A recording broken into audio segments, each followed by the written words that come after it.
총선을 앞두고 국민의힘이 대구 경북 선거구 25곳 가운데 절반 이상의 지역구 공천 방식을 확정했습니다. 현재까지 현역 의원 컷오프는 없는 상황에서 4곳은 단수 추천, 13곳은 경선으로 승부를 가립니다. 또 이낙연 대표는 통합선언 열 하루 만에 이준석 대표와 결별했습니다. 황상현 기자가 전문가와 함께 관련 뉴스 분석해드립니다. 국민의힘이 대구 경북 선거구 가운데 절반이 넘는 선거구의 공천 방식을 확정했습니다. 먼저 단수 추천을 받은 현역 의원 4명이 나왔는데요. 배 소장님, 네. 좀 예상했던 인물들인가요? 그렇습니다. 시스템 공천입니다. 근거에 의해서 그리고 평가 기준이 있지 않습니까? 그 기준에 의해서 단수 공천을 할 수 있는 곳은 단수 공천을 발표를 한 것이고 그렇지 않은 곳은 경선을 통해서 공정하고 객관적인 대결을 할 것으로 보입니다. 대구와 경북 10여 곳의 경선 대지표가 나왔다. 이게 지금 큰 관심인데 모두 현역 의원이 포함이 됐습니다. 현역 대 도전자 어느 쪽이 유리할까요? 글쎄요. 현역이 우선적으로는 유리할 것으로 봐야 되지 않겠습니까? 당원과 또 유권자 여론조사이기 때문에 그만큼 인지도가 높고 또 이미 지지층들이 기반이 마련되어 있거든요. 그렇죠. 하지만 도전자의 경우에도 꼭 불리하다고만 할 수 없는 것이 그만큼 교체의 양도 있습니다. 현역을 좀 바꿔야 된다는 것도 있고 새로운 인물에 대한 기대감도 있습니다. 그래서 현역이 우선적으로는 유리하지만 그래도 도전자도 한번 해볼 만한 그런 또 대결이 될 것으로 보입니다.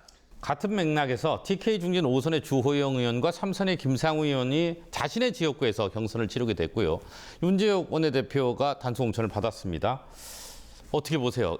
그렇습니다. 물론 이제 그전에는 상당한 물갈이가 될 것으로 예상을 했습니다만 이것이 첫 번째로 중요한 것은 근거가 있어야 된다. 총선 주도권이 윤석열 대통령이 아니라 한동훈 위원장의 주도가 되고 있는 거죠. 그만큼 공정한 기회가 핵심적인 기준이 되는 것이죠. 무턱대고 중진이니까 다선이니까 물러나라, 나가라가 아니라 또 도전자에게도 당신에게 무주공산 자리를 내준다가 아니라 정말 그 역량을 발휘해서 그 기준과 공정한 또 대결을 통해서 공천자가 결정되어야 된다는 걸 분명히 했다고 볼 수가 있는 것이죠. 자, 이번에 공천 방식이 결정되지 않는 선거구에 대한 관심이 사실 큽니다. 이제 얼마 남지 않았는데요. 이렇게 결정을 미루는 이유는 뭐라고 보세요? 가장 큰 건 일단은 현역 의원 스스로가 또 거취 표명을 할 수도 있는 것이고 그만큼 예민하다는 것입니다. 민감하기 때문에 이 지역에서만큼은 말 그대로 전략 공천인데 한 위원장도 컷오프든 전략 공천이든 그것도 시스템 공천이다라고 이야기를 하고 있습니다. 그런 만큼 다른 지역보다는 좀 더 민감하고 좀 더 심사숙고해야 되는 지역은 제일 나중으로 미루고 있다라고 볼 수 있겠습니다.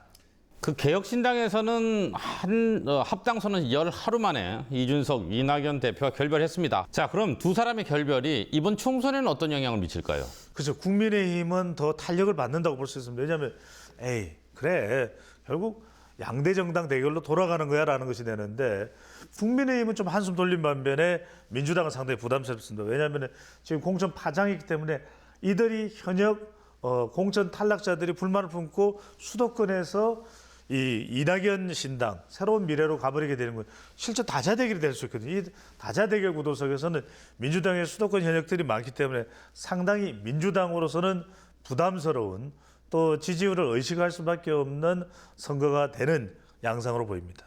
네, 오늘 여기까지 듣겠습니다. 고맙습니다.